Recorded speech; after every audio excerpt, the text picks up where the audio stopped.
उम्मीद है आप सब स्वस्थ मस्त होंगे और आपको वीडियो अच्छा लगेगा। तो प्लीज़ लाइक सब्सक्राइब ज़रूर करना और एक दो सफाई के हैक्स भी मैंने डाले हैं। यकीन है आपके लिए बहुत यूज़फुल होगा, तो प्लीज़ देखना, उसको अपनाना और पसंद आए तो लाइक सब्सक्राइब ज़रूर करना, है ना। फिटकरी, नमक, हल्दी, थोड़ी सी लौंग और इन्हीं चीज़ों से मिलके ये बनता है। और सारी चीज़ें, हल्दी कितना एंटीबायोटिक होता है, नमक है, फिटकरी, ये सारी बहुत अच्छी चीज़ें हैं। मुंह से बदबू आना और दांतों से खून आना और ठंडा गरम लगना, ये सबका सब इससे दूर ना हो जाए तो फिर कहना ये इतना अच्छा है ना। ये बिल्कुल देसी चीज़ है, इसका कोई साइड इफ़ेक्ट नहीं। अबे लेकिन आउटर है ये बात कर रहा हेलमेट में रख लिया और सब। नमस्कार दोस्तों, मैं अनीता और आप देख रहे हो ऑलराउंडर आई। और मैं मस्त तो नहीं हूँ, पर हाँ उम्मीद करती हूँ कि आप ज़रूर बहुत मस्त और खुश होंगे। आज मैं गई थी डॉक्टर के यहाँ आरसीटी कराने और थोड़ा पेनफुल तो होता ही है, जिन्होंने कराया होगा उनको पता होगा कि कितनी तकलीफ़देह है। तो अचानक से हो गया, जब मैं बाहर घूमने गई थी ना, तो वहाँ इतनी केयर दांतों की हो नहीं पाई और लगभग 10-12 दिनों में मुझे बहुत ज़्यादा दिक्कत हुई। हालांकि मैं पेन किलर मुझे मेरे रोग में लेना मना होता है, फिर भी मैं किसी तरह नमक पानी का कुल्ला कर के वहाँ थी। और चूँकि हस्बैंड अब मुझे बहुत ज़्यादा और दिक्कत, हमने डिसाइड किया कि अब इतनी लॉन्ग जर्नी पे नहीं जाएंगे, छोटी छोटी 2-4 दिनों की ट्रिप पे ही जाएंगे, जिससे बहुत सारा घूमना भी हो जाएगा, लाडली का घुमाना भी हो जाएगा और बहुत हेल्थ केयर भी अच्छी होगी। लाडली को भी थोड़ी दिक्कत हो गई थी, क्योंकि उसे तो पता है और ज़्यादा उसको दिक्कत होती है ना, कहीं दांतों में जितनी बार वो खाना खाती है उतनी बार उसके ब्रश कराती हूँ मैं। हल्का सा बस एक बार फिरा के और कुल्ला कराना, ये सब होता है। तो बाहर इतना हो नहीं पाता था, पता चला मैं कहाँ हूँ कहाँ नहीं, कहीं किले में है, कहीं कहाँ है, कहीं बहुत ज़्यादा इस बार घूमना हुआ। तो ये सारा देखभाल की कमी की वजह से ही हुआ। पीछे से 3rd या 4th दांत में है, अब इसको छोड़ते हैं क्योंकि ये तो डॉक्टर करेगा ही करेगा जो होना है। इसकी आरसीटी होनी है और ये बहुत पेनफुल होता है, तो प्लीज़ सब अपने दांत बचाए रखना, क्योंकि जब हम केयर नहीं करते हैं तो ही कोई दिक्कत होती है। और ये बात सच है कि मैंने कई बार कहा है कि लाइफ में बहुत स्ट्रगल है, बहुत स्ट्रगल है। यानी मेरे पास इतनी ज़्यादा लायबिलिटी होती है ना, लाडली की तो होती ही होती है, घर की भी बहुत सारी लायबिलिटी हैं और मैंने कोई हेल्पर भी नहीं रखा है, तो बहुत ज़्यादा लोड होता है। तो मुझे खुद के लिए टाइम बिल्कुल भी नहीं मिल पाता है। ये गलती आप बिल्कुल भी नहीं करेंगे। और मैंने कई बार कहा अपने वीडियो में, मैंने कई बार रिक्वेस्ट किया है सभी लेडाओं से कि प्लीज़ अपनी बहन, बेटी, पत्नी, जो भी आपके साथ हो लेडी, उसकी बहुत केयर करें, क्योंकि वो सबकी केयर करती हैं, खुद की बिल्कुल भी केयर नहीं कर पाती हैं। और हालांकि ये बात बहुत गलत है और हमारे गुरुदेव पंडित श्री राम शर्मा आचार्य जी, गायत्री परिवार वाले, बहुत इसके खिलाफ रहते हैं कि जब हम अपनी केयर नहीं करते तो दूसरा हमारी केयर कैसे करेगा। इसलिए अपनी केयर ज़रूर करनी चाहिए और हर चोट, छोटी सी चोट आपको कुछ सिखा जाती है। और मैंने सीखा कि पिछले कुछ समय से, हालांकि मैं अपनी बहुत केयर कर रही थी और इसी का फल था कि मैं साल में 2 बार एडमिट होती थी पहले अल्सरेटिव कोलाइटिस की वजह से। और आप लोग गूगल करके देख लेना कैसी बला है ये अल्सरेटिव कोलाइटिस, कौन सी बला है। और अब मैं बिल्कुल ठीक हूँ और ये जाने बिना ही ये रोग इतना बड़ा हो गया था। इसी तरह ये आरसीटी वाली प्रॉब्लम भी अचानक नहीं बड़ी हुई, पिछले कई सालों से, वो मैंने कहा ना 25-30 साल पहले की बात है। और अब जाके उसमें दिक्कत आई है, तो इतने समय तक मैंने अपने केयर के दम पे उसको खींच लिया। और पिछले 5 सालों से, 6 सालों से मैंने कभी पेस्ट नहीं किया है। हमेशा वही मंजन जो मैं बनाती हूँ वही मेरा मंजन होता है। और आइए देखें वो क्या है। और ये देखो, ये हमारा मंजन है, मैं हमेशा बना के रख लेती हूँ और अब ये ख़त्म होने वाला है। और ये फिटकरी, हल्दी और सेंधा नमक, लौंग और थोड़ा सा नीम अगर आपके पास है तो वो, नहीं तो ये कोई भी साइड इफ़ेक्ट नहीं है। फिटकरी का थोड़ा सा मेहनत पड़ता है कि फूले बनाना पड़ता है। फूले कैसे बनते हैं? जैसे गर्म तवा में आपने रोटी बनाई ना, तो सबसे अंत में आपको फिटकरी डाल देना है, थोड़ा सा हल्का कूट के, क्योंकि बड़ा सा पत्थर जैसा होता है। मैं आज ही ले आई हूँ एक पाव, मैं दिखा। ये देखो, ये फिटकरी है, मैं आज ही लेके आई। ये मिश्री के जैसा होता है, ये देखो। और इसका ना एक भाग फिटकरी रखते हैं, 2 भाग हल्दी रखते हैं और 5 भाग सेंधा नमक रखते हैं।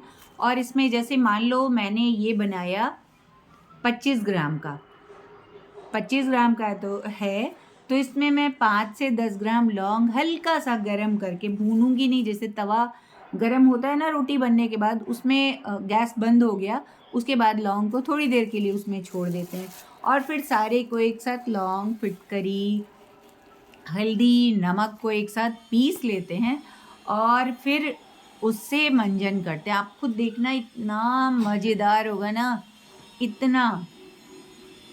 मेरे दांतों में कहीं कोई गंदगी, कालापन नहीं है। हाँ, ये आपको दिखते होंगे, दूर से ये लगता है पर इसमें कोई गंदगी नहीं, क्योंकि दांत मेरे एक के ऊपर एक ऐसे चढ़े हुए हैं, तो वो दूर से देखने में और आज ना वीडियो बनाने में इतनी दिक्कत हो रही है ना, सब तरफ इतना शोर है। हमारे घर के सामने काम हो रहा है टाइल्स का, उसके बगल में फर्नीचर बनवा रहे हैं, उनके यहाँ किसी की शादी वादी है, कुछ देने लेने के लिए, तो सब तरफ इतना शोर है ना कि बहुत मुश्किल। आखिर मैं वीडियो बनाऊं तो कहाँ बनाऊं, कैसे बनाऊं। रात में आधी, कल मैंने सोचा था कि रात में बना लेंगे, पर इतनी नींद आने लगी थी। आप कहीं से लौट के आओ ना, तो कितना घर में काम होता है, आप सबको पता होगा, सारी लेडियों को पता होगा। और इसी में होली की भी थोड़ी थोड़ी तैयारी करनी होती है, और इसी में लाडली को जाना है, तो उसके लिए भी प्रिपरेशन करना होता है कि कुछ तो बना के घर से हेल्दी देना ही होगा, वरना वो जो है हॉस्टल का खाना कैसा होता है आप सभी को पता ही होगा। जिन जिन माँओं के बच्चे बाहर रहते हैं उनको पता होगा। तो इसलिए थोड़ा बहुत कुछ वो भी तैयारी करनी है। तो काम के मारे तो इस समय बहुत ज़्यादा वर्कलोड है, पर कोई बात नहीं। और इसी समय मैं बोलूँगी कि आप सभी होली की भी तैयारियां धीरे धीरे थोड़ी थोड़ी करते जाओ, तो होली में बिल्कुल बोझा नहीं होगा। जैसे मैंने क्लीनिंग का काम शुरू किया, आपने चैनल पे मेरे देखा होगा, शॉर्ट्स में मैंने डाला था कि कैसे गंदगी को साफ़ करते हैं। थोड़ी से शॉर्ट्स में मैं डाल दूँगी, आप देख लेना, बहुत ईजी है। और इसी तरह डोर और सब चीज़ें धीरे धीरे डीप क्लीनिंग आप एक कॉर्नर से करते चले जाओगे, तो होली में अभी कुछ टाइम है, तब तक आपका एकदम मस्त सफाई हो जाएगी और घर भी सज जाएगा, आपको बहुत मेहनत भी नहीं पड़ेगी। तो इसी समय मैं धीरे धीरे मैंने शुरू कर दिया है होली के लिए, मद्देनज़र भी थोड़ी थोड़ी करके, क्योंकि एडवांस कर लेना अच्छा है। अचानक से बहुत ज़्यादा काम हो जाएगा तो फिर आप इन व्रत त्यौहार को एंजॉय नहीं कर पाओगे और बीमार पड़ गए अलग से। किसी किसी को ना RCT कराते समय एनेस्थीसिया देना पड़ता है, किसी क्या, मैक्सिमम लोग वैसे भी करा लेते हैं, कुछ लोग वैसे भी कराते हैं, पर मैंने कहा ना, मैं ईश्वर की बहादुर वाली बच्ची हूँ और मैंने वैसे कराया, सिंपल ही तरीके से कराया, इसीलिए 5 या 6 सीटिंग मुझे लगेगा। तो देखते हैं और मैं आप लोगों को बताऊंगी कि मुझे कैसा लगा कराने में। हाँ, लगता है एक सिटिंग कराने के बाद, कराने के पहले तो लग रहा था हाय राम हाय राम हाय राम हाय राम, मुझे डर लग रहा था थोड़ा सा, क्योंकि सभी को ना, वो मुझे उन जो इनके डॉक्टर्स के ये हथियार होते हैं ना, मुझे उससे बहुत उलझन होती है। अजीब सा दांत के सारे जो होते हैं ना, वो देख के बड़ा अजीब सा लगता है, जब कितने बड़े बड़े ऑपरेशन मैंने इजीली करा लिया।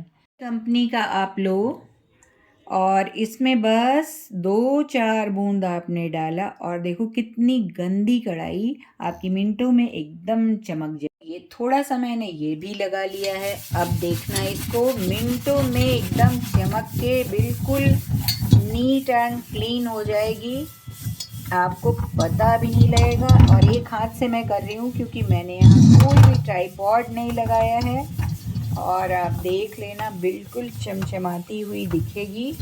और इसको 2 मिनट छोड़ देंगे ऐसे करके, और लोहे की कढ़ाई में ही सिर्फ ये करेंगे, मैंने लोहे में ही हमेशा करके देखा है। और ये थोड़ा सा जल गया था, घी बना रही थी मैं ज़रा सा, बस थोड़ी देर इसको छोड़ देते हैं। ये 5 मिनट के बाद हल्का सा हाथ लगाएंगे और ये देखो आप, कढ़ाई हमारी एकदम चमचमाती हुई सफ़ेद हो जाएगी। बिल्कुल इसमें कोई मेहनत नहीं है, आप भी कर सकते हो। लोहे में या जो एल्युमिनियम की कढ़ाई जो लोग रखते हैं, हालांकि रखना नहीं चाहिए एल्युमिनियम, पर जो लोग रखते हैं, और पीछे मैं कभी भी नहीं लोहा मांजती, क्योंकि वो उससे ना कढ़ाई पतली हो जाती है। और हल्का सा मैं मांज लेती हूँ, बहुत ज़्यादा रगड़ती नहीं उसको, क्योंकि इससे कढ़ाई जितना भारी रहेगा। आप यकीन नहीं करोगे, ये कढ़ाई मेरी देखो 7.5 kg की है, और इसमें कुछ भी जल्दी से जलता नहीं है। ये देखो कढ़ाई मेरी, ये देखो कितना चमचम आ गया है बिना मेहनत के। तो है ना कमाल की ट्रिक ये। और ये थोड़ा सा तारपीन का मैंने तेल मिलाया इसमें, और इजीली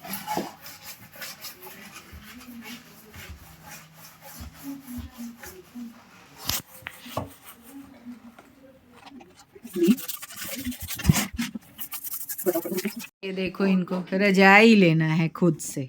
ये अब रजाई हटा रहे, ठंड कम हो रही तो इनको रजाई चाहिए है। अब मैं क्या करूं।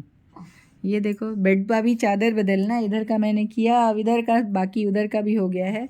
वो धुलने के लिए चादर डले हैं ज़मीन में, अब इनके सब कवर निकाल के रख दे रहे हैं कि कवर धुल के रखेंगे। पर ये मैडम जी, अब इनका देखो क्या किया जाए।